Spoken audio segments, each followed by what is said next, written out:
உடனே இது என்னப்பா ஒரு சம்பவம் அப்படிங்கிற மாதிரி இன்னைக்கு ஒரு சம்பவம் நடந்துச்சு. என்னென்னா, நான் எப்பவும் வழக்கம் போல் காலேஜ் போகிற மாதிரி ஆஃபீஸ் போகிற மாதிரி போயிட்டுருந்தேன். ஸோ ஆஃபீஸ் போயிட்டு வரும்போது ஆஃபடே வேறு வந்துட்டு இருந்தேன். அரிபரியாக வேகமாக ஒரு மீட்டிங் அட்டன் பண்ணணும்னு சொல்லிட்டு போயிட்டு இருக்கும்போது என்ன ஆச்சுன்னு பார்த்தீங்கன்னா, அன்ஃபார்ச்சுனேட்லி என்னோட ஃப்ரெண்டை நான் மெட்ரோவில் மீட் பண்ண வேறு லெவல் எக்ஸைட்மெண்ட்டு. என்னோட ஸ்கூல் ஃப்ரெண்டுங்கிறதுனால அது ரொம்பவே எமோஷ்னல் ஆகி நாங்கள் பேசிகிட்டு இருந்தோம். அப்புறம் இன்னும் கொஞ்ச நேரம் போச்சு, இன்னொரு ஸ்டாப்பிங்கில் இன்னொரு ஃப்ரெண்டும் ஒரு அன்எக்ஸ்பெக்டடாக அதே ட்ரெயினில் ஒரு கோஇன்சிடென்ட்டாக நாங்கள் எல்லாம் ஒன்றா மீட் பண்ணோன்னே really it is an unforgettable மொமெண்ட்டுன்னு சொல்லலாம். நல்லா இருந்துச்சு அதெல்லாம் பார்க்கும்போது. இவங்களுக்கு இவ்வளோ ஹைப், இவ்வளோ பில்டப்? இந்த ஃப்ரெண்ட்ஸை நீங்கள் ஆக்சுவலாக பார்த்து கூட இருக்க மாட்டீங்க.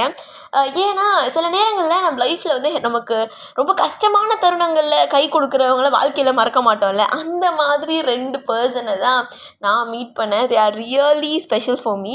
அந்த மாதிரி உங்கள் லைஃப்பில் உங்களுக்கும் ஸ்பெஷலாக சில ஃப்ரெண்ட்ஸ் இருப்பாங்க. அவங்க யாருங்கிறத கமெண்ட்டில் சொல்லிட்டு போங்க. நானும் தெரிஞ்சுக்கிறேன். நான் உங்களுக்கு இந்த வீடியோ ஷேர் பண்ணுங்கள்.